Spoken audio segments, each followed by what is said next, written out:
Swayam Prabha. Digital India. Educated India.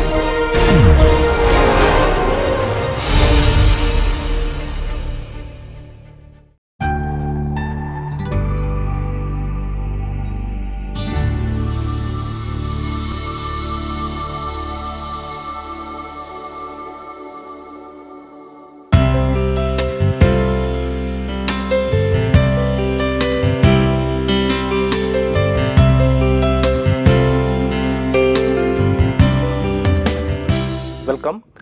In the last class, we have been discussing about the mixing and phase separation behavior of solutions that we can get using the Helmholtz free energy density. And we have talked about various regions of phase separation, the metastable and unstable regions and so on. So, basically just to recall what we have said so far is, if we want the system to phase separate, it must have the Helmholtz free energy function something of this sort, that must have regions where f double prime is less than 0. That is a requirement for phase separation. And of course, I have already said that one possibility is that the system is completely convex, but in that case we will have a complete phase separation, no coexistence. So, the solute will phase separate totally in one phase, and solution phase will contain only the solvent.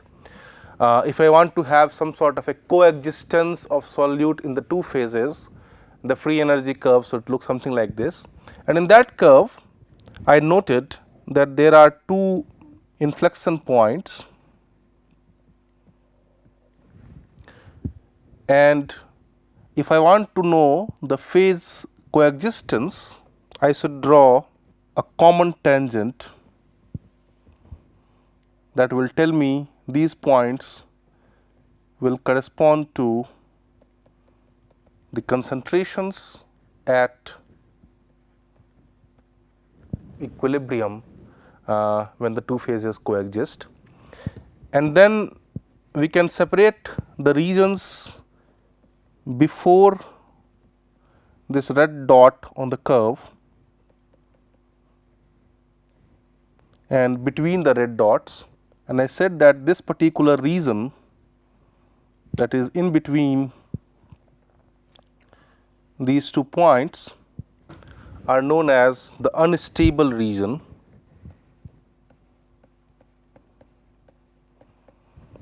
And if I look at the other 2 regions, that is right here and right here, then these 2 regions are referred as the metastable region. And the difference here is the following, that if we are in the unstable region, any small difference will lead to phase separation, but if we are in a metastable region, we are in some sort of a local minimum. Small disturbances will not lead to a phase separation, it can remain there for a very long time. Only a large disturbance can take it to a phase separated state. Okay.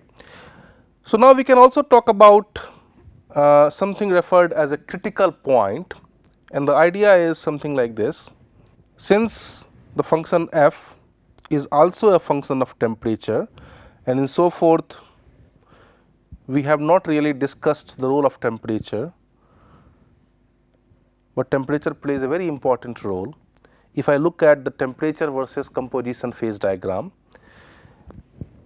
the graph looks something like this. So, now this is my what is known as the binodal curve.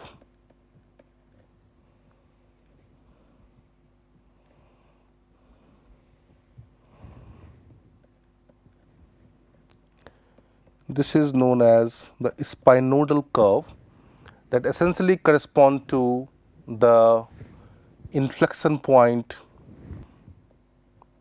the two inflection point I have showed you here. So, of course, the graph will change as the temperature changes. So, I am looking now at the role of temperature versus V. So, this corresponds to this red dots here, and then we can say that my unstable region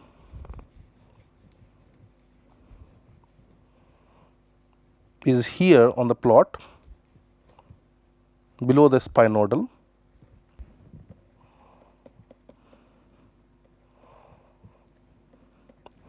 and the metastable region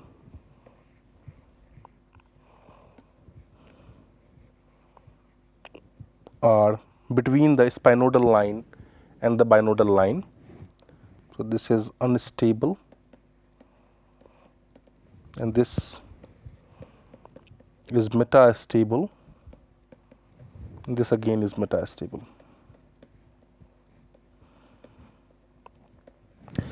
So, earlier what we have shown here, the temperature was assumed to be constant, and now I am telling you that what happens when temperature is changed, and this point where the binodal and spinodal meets is referred as the critical point.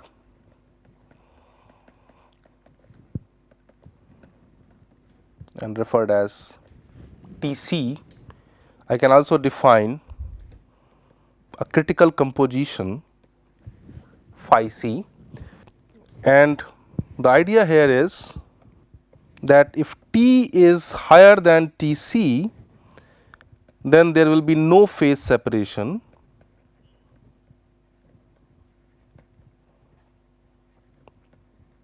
as you can see in the plot. So, when the T is higher than Tc, we are above the envelope of phase separation. So, there is no phase separation taking place. If T is less than Tc, then phase separation can occur, and the phase separation can be unstable or metastable depending on what concentration we are lying in. So, if I now look at that particular function f of phi as a function of temperature,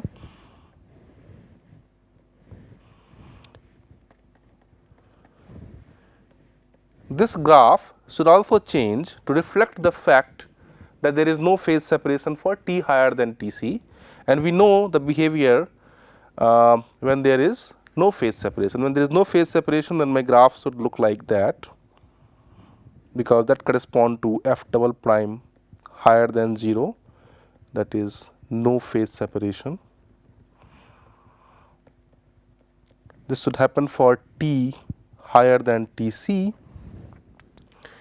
As soon as the T becomes smaller than Tc, we should start to have a phase separation characterized by the shape of graph like this that we have already used earlier. So, just at the brink of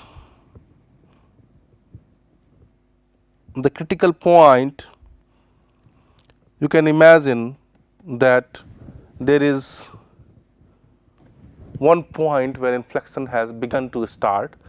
Just higher than the critical point, we do not have any phase separation, and below the critical point we start to have a phase separation. So, we will use this idea over and over in the polymer solution theory. We will use something known as solvent quality that depends on temperature in place of temperature, but let us come back to that later. What happens especially in the case of polymer solutions is sometimes the system shows slightly opposite behavior than what we have seen here. So, if I set the temperature versus phi, this was my binodal and this was my spinodal, and this is my critical point. An opposite of that can also happen, that is, your binodal may look like this, spinodal will look like that, and a critical point will be right here. So, now in the case that we have discussed earlier, that was this particular the case that was right here. In this case, what we saw was the T higher than Tc, there is no phase separation, but if I look at this particular graph, then for T less than Tc there is no phase separation. So, solutions which show this particular behavior are known as UCST or upper critical solution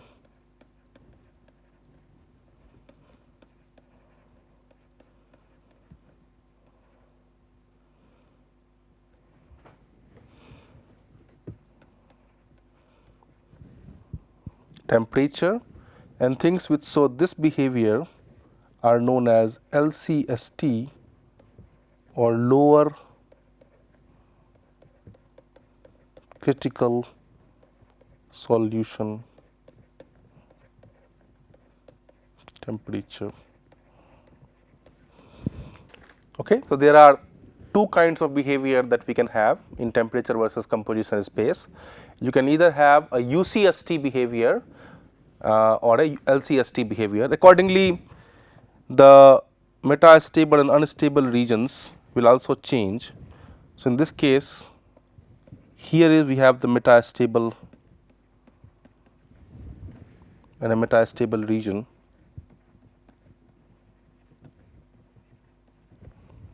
But in here we have a metastable here and a metastable there, and here we have the unstable region here and an unstable region there. Okay. So, we will come back to this point when we discuss the polymer solution theory next, but this is a behavior that we see for liquid solutions. Okay. So, now everything said and done, we still do not know what the function f of phi is. If we know its particular shape, I can talk about the mixing and phase separation behavior, but we have so far not discussed how do we get that particular function f phi t, that is the Helmholtz free energy density. So, now I will try to discuss how can we get that particular function.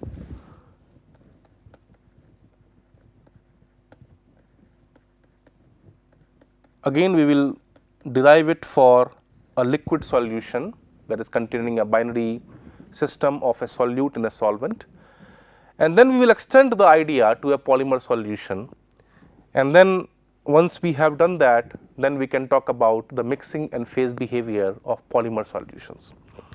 Okay. So, obviously, there are two ways to get f of phi t. One way is by theory, as with everything else. Either we can do some kind of a theory or some kind of an experiment. If you think of doing an experiment, one possibility is, for example, I measure the osmotic pressure versus the volume fraction. If I am able to measure the osmotic pressure, I do not know how we will do that, but let us say we have some mechanism to measure the osmotic pressure. As a function of composition, we know osmotic pressure depends on the function f, so we can get f from there. If on the other hand, if I am looking at a theory, where should we start? So, I will start with some basic ideas of classical, I would say classical mechanics, and then see like how exactly we go about getting the energy functions that we need. Okay. If you have done thermodynamics, you must know that f of phi t is related to the equation of states that we derive. Again, we typically do not derive it. It is typically either experimentally obtained or there is some correlation that people hypothesize or things of that sort. But if we have to start from theory, let us say for ideal gases, we know that we can use kinetic theory and obtain a relation for PV equal to nRT. Okay. So, let us go back there and let us try to see how can we build a theory to determine the function f of phi t. So, in classical mechanics, ultimately everything comes down to something known as a classical Hamiltonian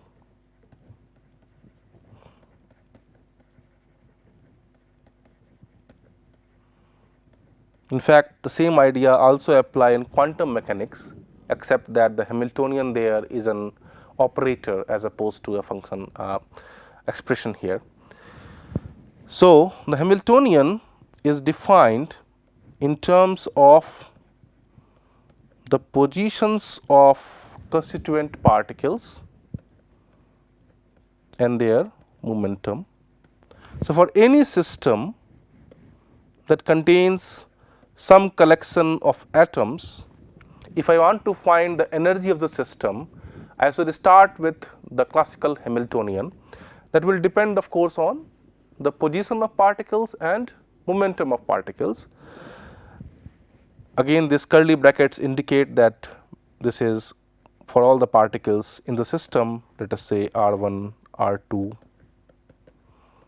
to Rn, and their momenta is P1, P2 to Pn.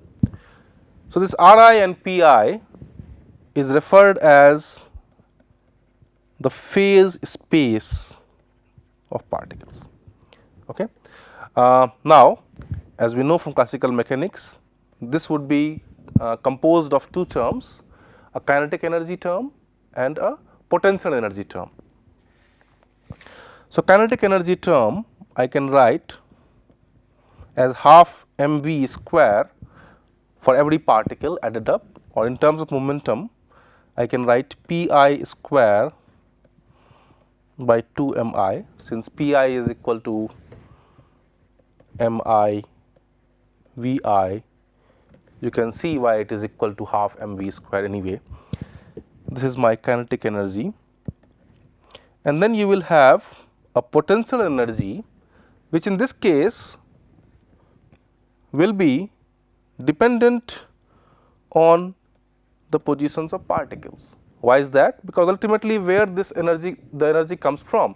The energy comes from the interaction between particles, and we have discussed earlier that the interactions eventually depend on the positions of particles and the distances between them. So, there is no velocity component that comes typically in the potential energy. Potential energy typically, I would say always for all the cases we will do, will only be a function of the positions of particles, because ultimately the positions can change with time. This will give rise to different interaction energy between the particles in the system and eventually the total energy of the entire system. So, now we have a way to find the classical Hamiltonian of the system. The only difficulty here is if I look at the phase space of a large system that is thermodynamic in nature. Let us say if we look at a liquid solution and we talk in terms of the energy of that system, we are talking about a collection of like moles of the molecules that are present of solute and solvent. If I think of say moles of solute and solvent, we have moles multiplied by 3 coordinates, moles multiplied by 3 momenta, that is 10 to the power 23 to the power 10 to the power 24, both of them. And of course, keeping track of all those positions and momenta is simply impossible, even if we manage to do it for a large system. Of course, we can do it for a smaller system, that is the basis of what we discussed as the molecular dynamics.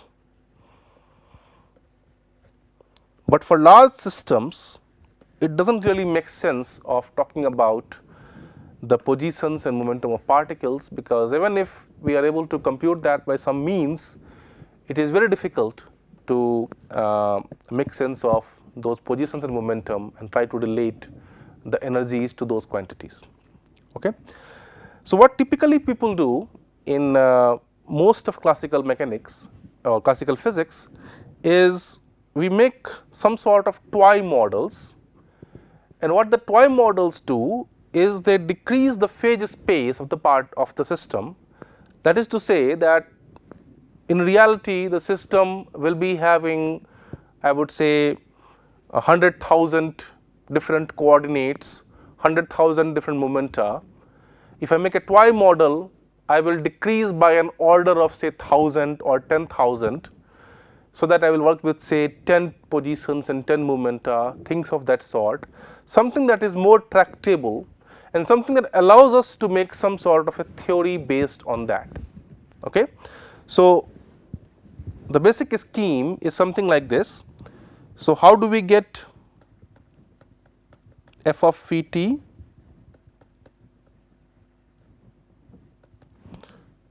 We have to get from the positions and momentums, because of course, if I get the Hamiltonian, I know everything else, but this is impossible to tract. So, what we do is we make a toy model and we get a Hamiltonian for the toy model,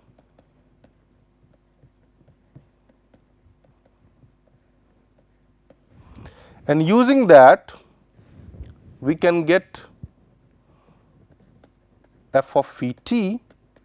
Let us call it some f tilde, because in any case it depends on the model, of course, model dependent, and we hope that this f of tilde is approximately equal to the actual f of phi t.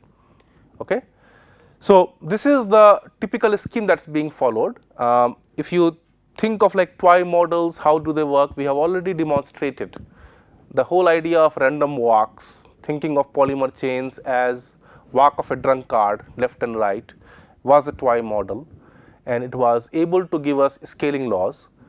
So, in a similar vein, we will discuss the toy models that give us the f of phi t, and we hope that they capture the thermodynamic behavior of polymer solutions. But we start with liquid solutions and see how we go. So, one of the toy models we will discuss is known as the lattice model of solutions, and the basic scheme here is the following.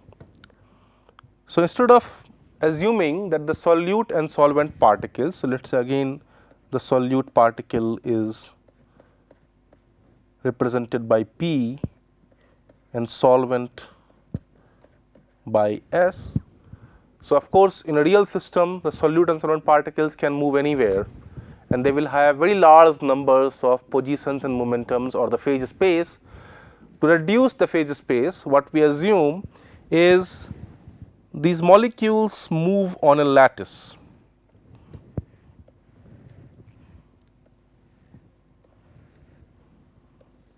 That is to say that they cannot really move in a continuous space, they are moving in some sort of a grid,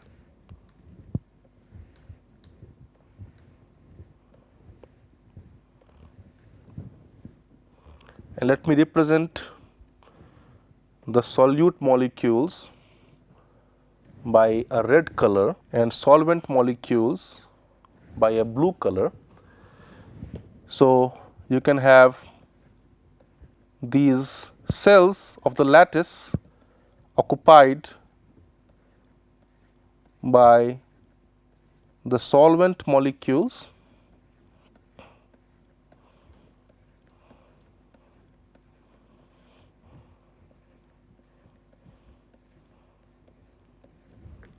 and of course, the remaining slides are occupied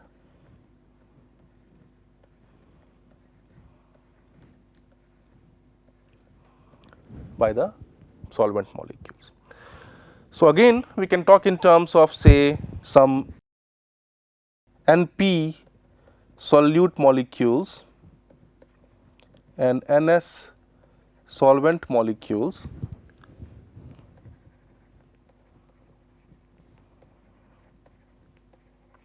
and what we also assume is the volume of each of the molecule is same as the cell volume, that is to say the volume of each of the molecules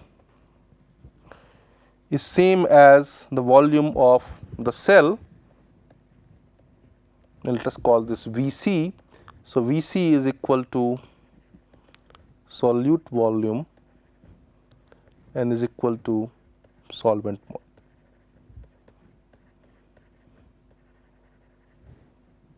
Okay. So, this is of a molecule.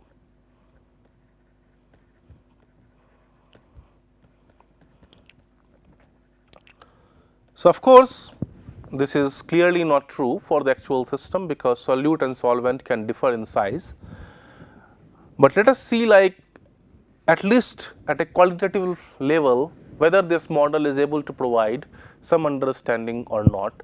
Of course, we can make more generalities such as we can make the cell sizes different and things of that sort, but that would anyway kill the simplicity of the model.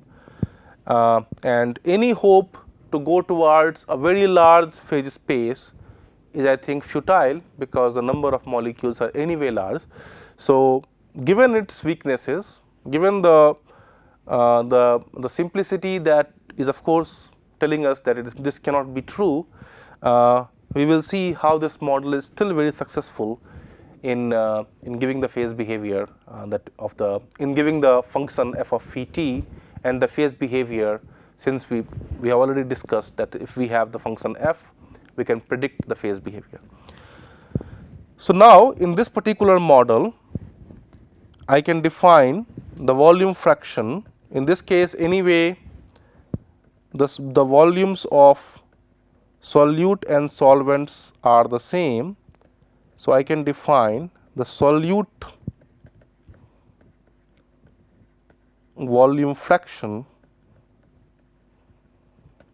as solute volume by total volume, which is simply Np by Np plus Ns or Np by N tot. Okay.